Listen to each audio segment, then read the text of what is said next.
특검을 왜 거부합니까? 죄졌으니까 거부하는 겁니다. 어제 이태원 참사 특별법과 고 최혜병 특검법이 국회 본회의를 통과했습니다.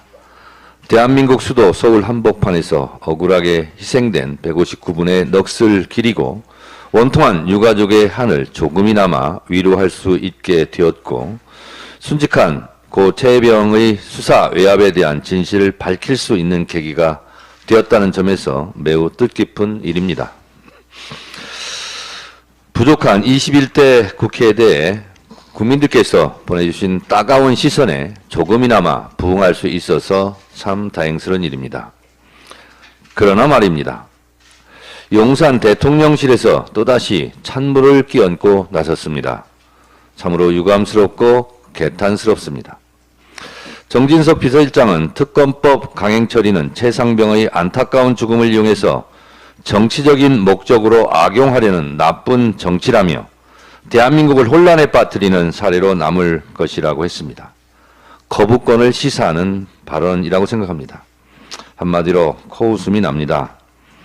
이 정권 총선 이후에도 정신 못 차리고 있다는 생각이 듭니다. 죽음을 악용하려는 나쁜 정치라니요. 국민들이 목숨을 잃었는데도 진정한 위로도 진심 어린 사과도 안 하는 정권이 나쁜 정권이고 나쁜 대통령입니다. 대한민국을 혼란에 빠뜨린다고요? 고 최혜병 수사 외압의 실체가 드러나면 정권이 혼란에 빠질까봐 걱정하는 것 아닙니까?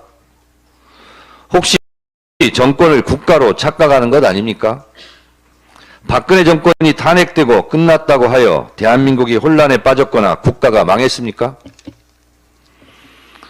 국가와 정권을 착각하지 말고 동일시하지 마십시오. 이승만 정권도 잘못해서 쫓겨났고 박근혜 정권도 국민에 의해 탄핵되었지만 대한민국 국가는 존재하고 전진해 왔습니다. 고 최혜병 특검법에 대해 거부권을 행사하면 해병대 예비역 단체에서 정권 퇴진 운동을 하겠다고 합니다.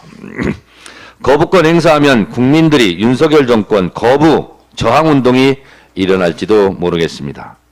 아직도 국민 무서운 줄 모르겠습니까? 민심을 거스르다 큰 코 다칠 겁니다. 특검을 거부하는 자가 범인입니다. 과거 윤석열 대통령의 발언을 동영상으로 다시 보시겠습니다. 떳떳하면 수정기관 통해서 권력자도 조사받고 측근도 조사받고 하는 것이지 특검을 왜 거부합니까? 죄 졌으니까 거부하는 겁니다.